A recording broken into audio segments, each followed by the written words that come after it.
Have you ever wondered how to truly thrive while living alone as an older adult, not just getting by, but waking up each day with purpose, strength, and a spark of joy? Whether you're already navigating solo life, planning for the future, or simply curious about making the most of your later years, this video is your guide to 10 powerful, practical, and sometimes surprising habits that can transform the way you live. From rekindling your love for cooking to building a mental emergency kit for tough days, these aren't your typical tips. They're real, life-changing strategies from seniors who've cracked the code to staying independent, sharp, and full of life. Stick around until the end because you'll discover not just how to survive on your own, but how to make every day feel like a victory, no matter your age or circumstances. Before we begin, I would appreciate it if you like this video. You can help me continue to spread the old age lesson. If you haven't subscribed yet, I recommend you subscribe and turn on the bell so you don't miss any videos. If you like this video, please comment number 1. If you don't like it, comment number 0 to let me know, so I can make a better video for you. Now let's get started. Number 1. Stop eating like you're still cooking for a family. For many older adults living alone, particularly those who spent years cooking for a family, the kitchen can feel like a place of lost purpose. If you've spent decades preparing hearty Sunday roasts, baking trays of lasagna for family gatherings, or whipping up meals to feed a spouse, children, or grandchildren, cooking was once a vibrant, meaningful ritual. It wasn't just about food, it was about connection, care, and love. But when you're suddenly cooking for one, that spark can fade, and the act of preparing a meal can start to feel like an unnecessary chore or even a waste of time. This shift often leads to what I call bare minimum eating.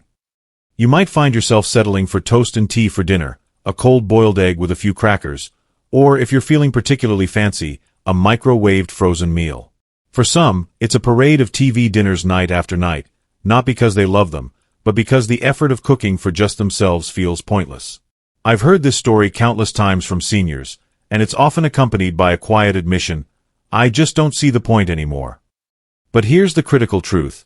Your body needs more care now, not less. As you age, proper nutrition becomes a cornerstone of maintaining energy, strength, and overall health. One woman in her late 70s shared a sobering experience on a senior forum. After losing her husband, she stopped cooking proper meals for nearly 2 years. "I wasn't hungry," she said. "Nothing tasted good. I lost weight, felt dizzy all the time, and was always tired. I thought it was just grief or aging, but my doctor told me I was malnourished." Her story isn't unique.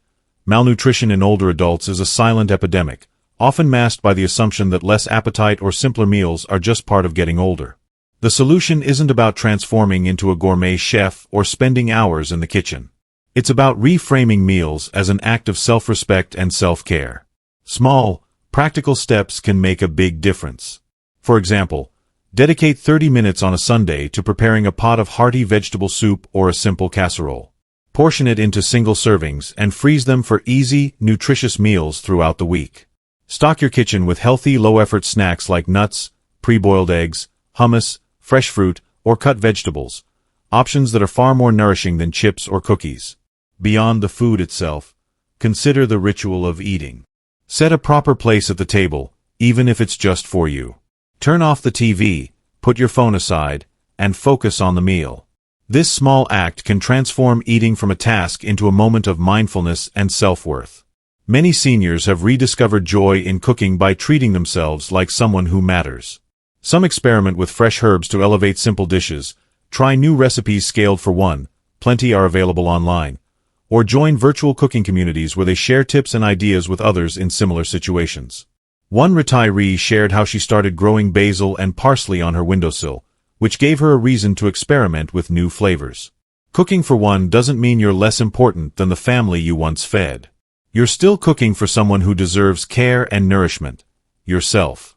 By prioritizing your nutrition, you're investing in your health, energy, and independence for years to come. 2. Schedule standing health check-ins, even when you feel fine. One of the most deceptive pitfalls of living alone is the assumption that no news is good news. If you're feeling okay, moving around without major issues, and managing daily tasks like making tea or folding laundry, it's easy to believe everything is fine. But health problems, especially in older adults, rarely announce themselves with dramatic symptoms. Conditions like high blood pressure, diabetes, or cognitive decline often creep in quietly, unnoticed until they manifest as a fall in the shower, persistent dizziness, or memory lapses that make you question whether it's just aging or something more serious. This is why proactive health monitoring is so critical. Many seniors have shared the value of scheduling regular personal health check-ins as a way to stay ahead of potential issues. These aren't necessarily doctor's appointments, though those are important too, but deliberate moments of self-assessment. Set aside time, weekly or monthly, to ask yourself key questions. How's my balance? Am I sleeping as well as I used to? Have I been losing or gaining weight without trying? Am I forgetting things more often? How's my energy level? One retired postal worker described his routine on a health forum. Every Saturday morning, he checks his blood pressure, logs his weekly step count, and tracks his weight. It's not about obsessing, he said. It's about knowing my baseline so I can spot changes early. Another woman, aged 68, keeps a small journal where she notes changes in mood, appetite, or physical symptoms. Every 3 months, she reviews it with her doctor to catch patterns that might signal an issue. These simple habits can be life-saving, helping you identify subtle shifts before they become emergencies. Formal medical checkups are equally important. Don't wait for a problem to arise before scheduling appointments for vision, dental, hearing, or screenings for conditions like heart disease, diabetes, or cognitive decline, especially if you have a family history of these issues. Prevention rarely makes headlines, but it's one of the most powerful tools for maintaining independence. When you live alone, you are your first responder. Catching changes early, whether it's a slight increase in blood pressure or a dip in energy, can mean the difference between staying active and independent or facing a hospital stay. If you are still watching this video and finding these lessons useful, please comment number 1 below to let me know that you are still watching this video with me. Thank you for your valuable time.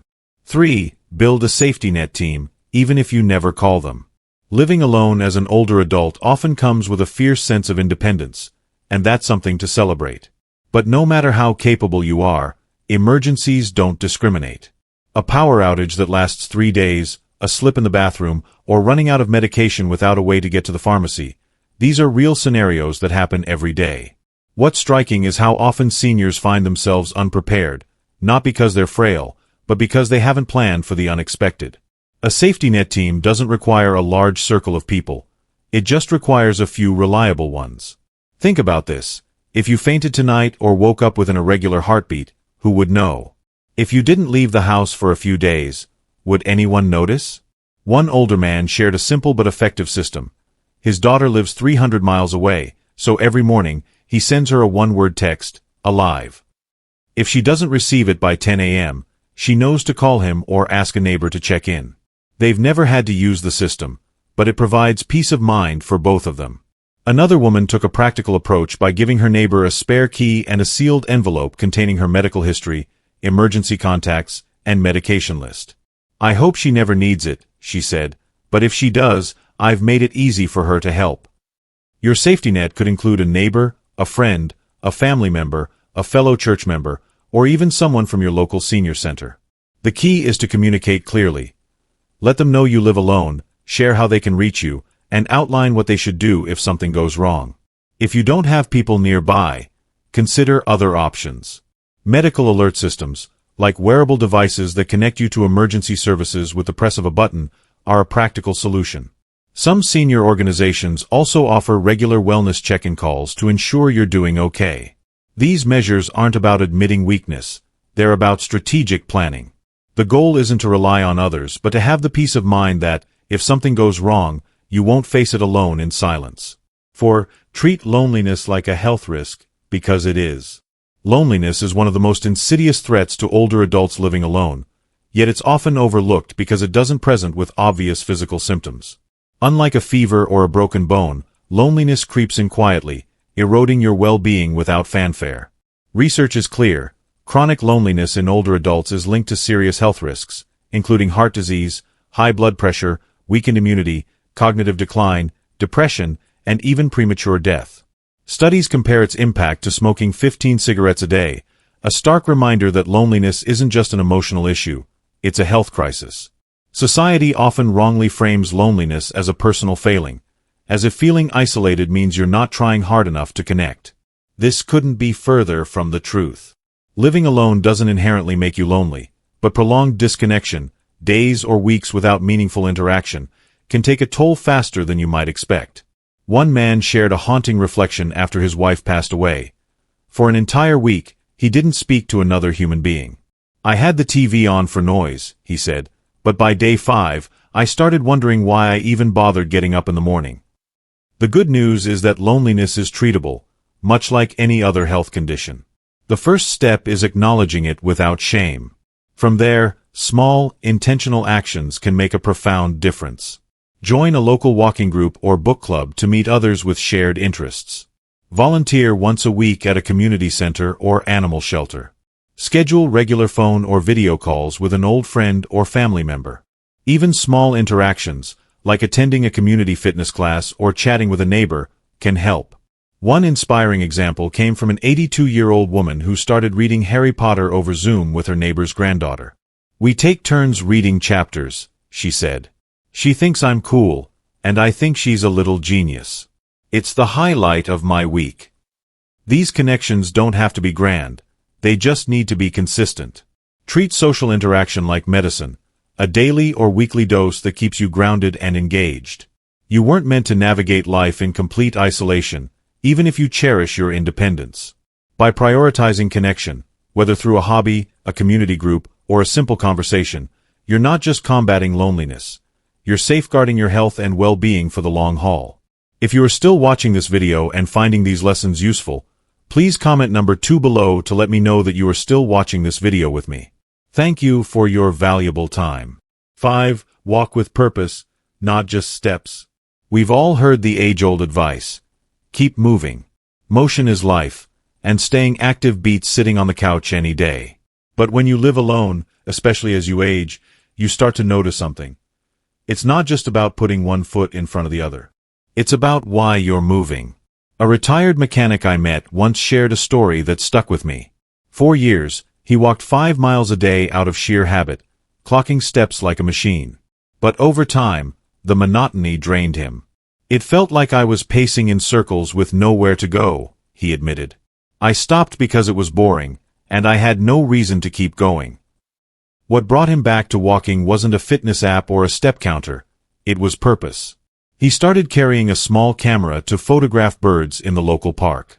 He learned their names, their calls, their migration patterns. He began keeping a scrapbook of his photos, annotating each one with little notes about where he spotted the bird and what the weather was like that day. Those walks transformed from a chore into a series of small adventures, each one giving him something to look forward to. That's the magic of walking with purpose. It's not about hitting 10,000 steps or burning calories. It's about giving your movement meaning. Your purpose could be as simple as checking on your garden every morning, noticing which flowers bloomed overnight, or which tomatoes are ready to pick. It might be walking to the corner store for a single ingredient you don't need, just to chat with the cashier who always asks about your day. Or maybe it's heading to the same park bench every afternoon, rain or shine, because sitting there reminds you of someone you love, and that connection fuels you. Purpose doesn't just make walking more enjoyable, it amplifies its benefits. Regular, intentional walking does more than strengthen your legs. It sharpens your mind by increasing blood flow to the brain, which can improve memory and focus. It lifts your mood through the release of endorphins, those feel-good chemicals that act like nature's antidepressant. If you're walking outdoors, you're also soaking up sunlight, which boosts vitamin D production, a critical nutrient for your immune system, bone health, and even mental clarity. Studies show that older adults with adequate vitamin D levels have a lower risk of fractures and depression. More than that, when your walks have purpose, you're more likely to stick with them.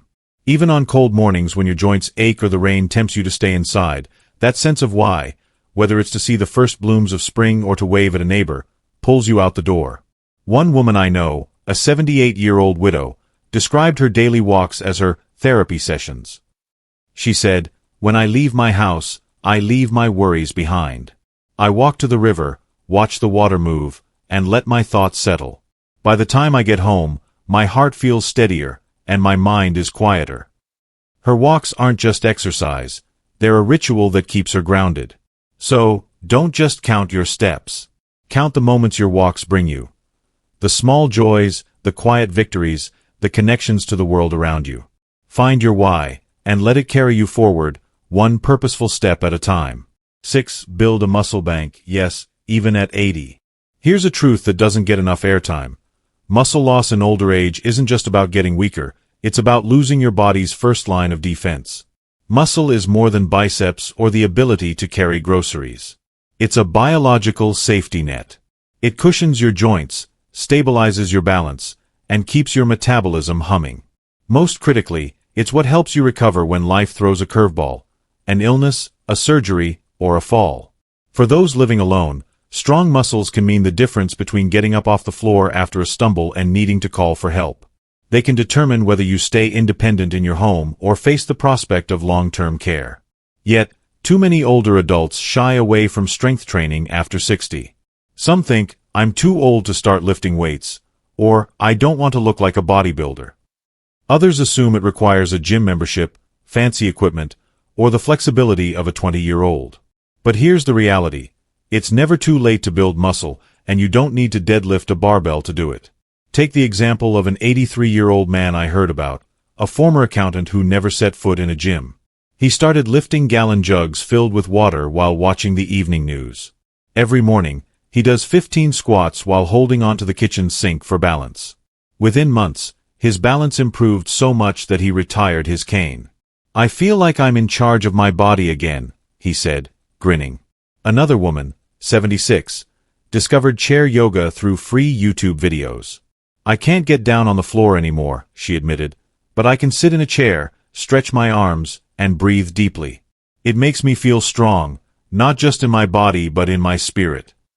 Her routine, done 3 times a week, has improved her posture and eased the stiffness in her shoulders. These stories aren't outliers. They're proof that small, consistent efforts can rebuild what age tries to take away. Building your muscle bank doesn't require perfection or expensive gear. It's about consistency. 15 to 20 minutes, 2 or 3 times a week, focusing on key muscle groups, legs, arms, core, and especially grip strength. Why grip? Because a strong grip can save you in a pinch, whether it's catching yourself on a railing to prevent a fall or wrestling open a stubborn jar when you're home alone. Research backs this up. Studies show that grip strength is a reliable predictor of overall health, with stronger grips linked to lower risks of disability and even mortality. You can start with what you have, resistance bands, soup cans, or even your body weight. Gardening, carrying laundry baskets, or climbing stairs all count as strength building if done mindfully. The benefits go beyond physical strength. Muscle mass supports bone density, reducing the risk of fractures. It improves insulin sensitivity, helping manage blood sugar and lowering the risk of type 2 diabetes. It even protects your brain. Studies suggest that stronger muscles are associated with a lower risk of cognitive decline and dementia. So, whether it's lifting milk jugs, doing wall push-ups, or hauling a watering can around your garden, every rep adds to your muscle bank. Think of it as an investment in your future self, one that pays dividends in independence, resilience, and vitality. 7. Create a mental emergency kit for dark days. Let's be honest. Some days are heavier than others. No matter how strong your spirit or how optimistic your outlook, living alone as an older adult can bring moments when the silence feels deafening, the past presses in, or the future seems uncertain.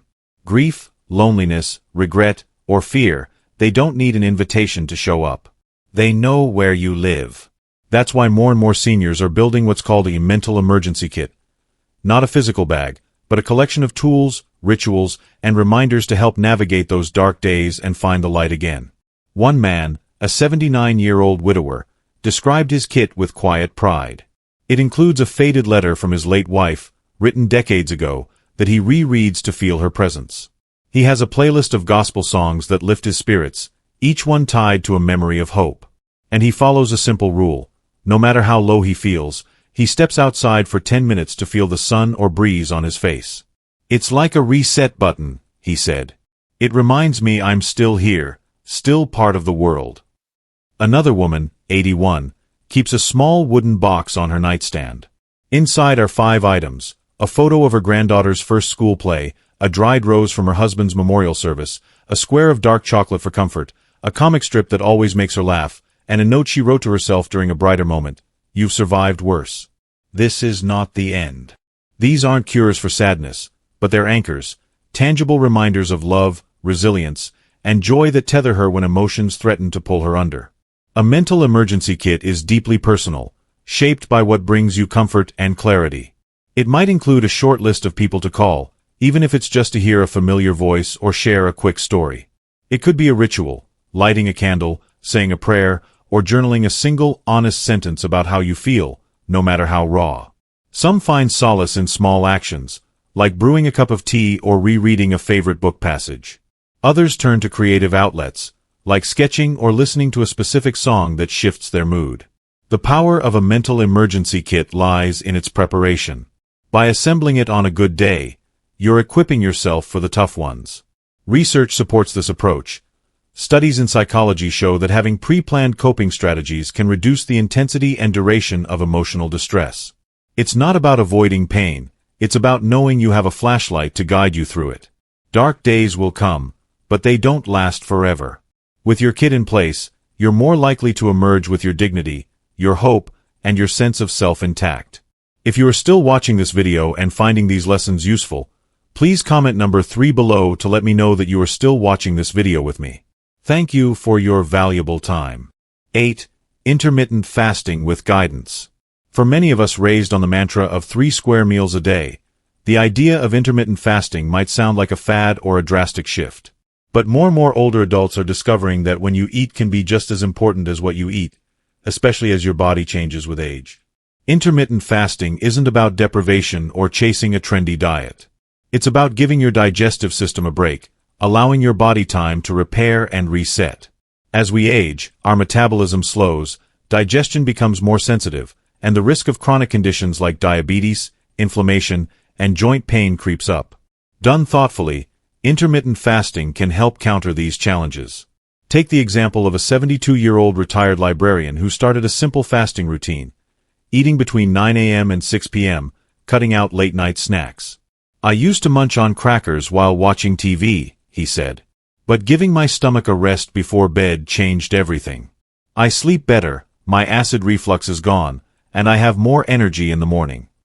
Another woman, 68, adopted a gentler approach, a 12-hour overnight fast, eating dinner at 7 p.m. and breakfast at 7 a.m. "My digestion feels calmer," she said. "It's like my body finally has a chance to catch up. I feel lighter, cleaner."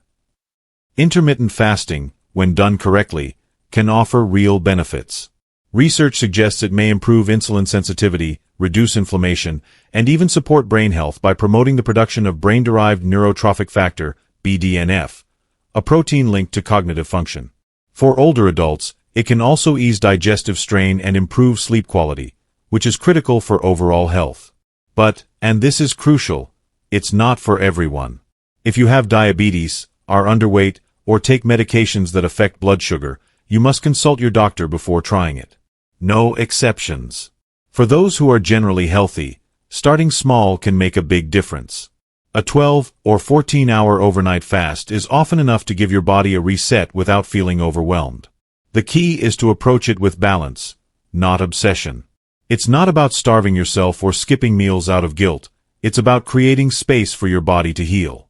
Done right, intermittent fasting can be a gentle tool to add clarity, energy, and even a few more vibrant years to your life. 9. Downsize your living space before you're forced to. Your home is more than walls and furniture. It's a repository of memories, a place where you raised kids, celebrated milestones, or built a life. But as you age and live alone, that same home can become a silent burden. The staircase you once bounded up now feels like a risk. The sprawling kitchen, once a hub of activity, is a chore to clean. The backyard, with its overgrown shrubs, mocks your energy levels. Letting go of a home filled with stories is hard, but holding on too long can be harder. Smart seniors are learning that downsizing isn't about giving up, it's about gaining freedom. One man, 74, moved from a 3-bedroom house to a 1-bedroom apartment with an elevator and grab bars in the bathroom. "I used to worry about slipping in the tub or tripping on those creaky stairs," he said. "Now, I sleep better knowing my home works for me, not against me." Another woman, 80, who had lived alone for a decade, sold her large house and moved to a condo near the local library and coffee shop. "I didn't realize how isolated I'd become," she said. "Now, I see people every day. Neighbors, baristas, kids playing. My world feels bigger, not smaller." The key is timing.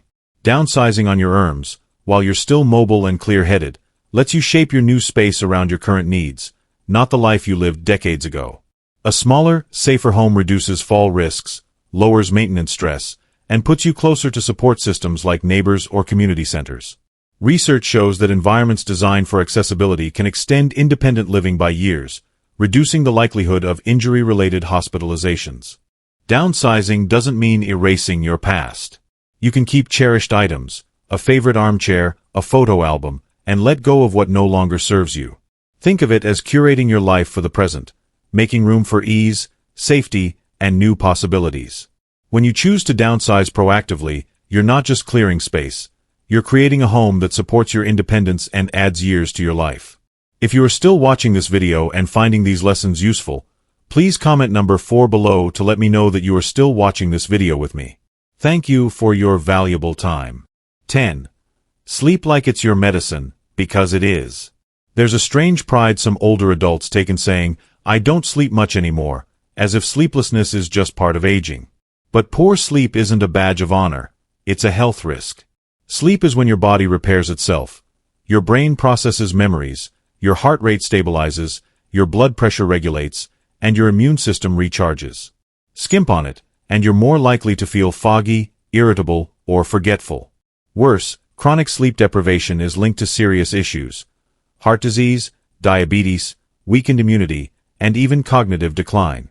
Yet, many seniors treat sleep as an afterthought, dozing off in front of the TV, waking at 3 a.m., or relying on erratic naps. The good news? Sleep problems aren't inevitable, and small changes can make a big difference. A retired teacher, 77, shared her transformation. "I thought 5 broken hours was normal for my age.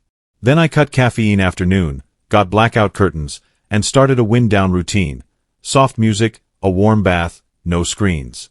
Now, I get 7 hours straight, and I feel like I've been given a new life." Others have found their solutions.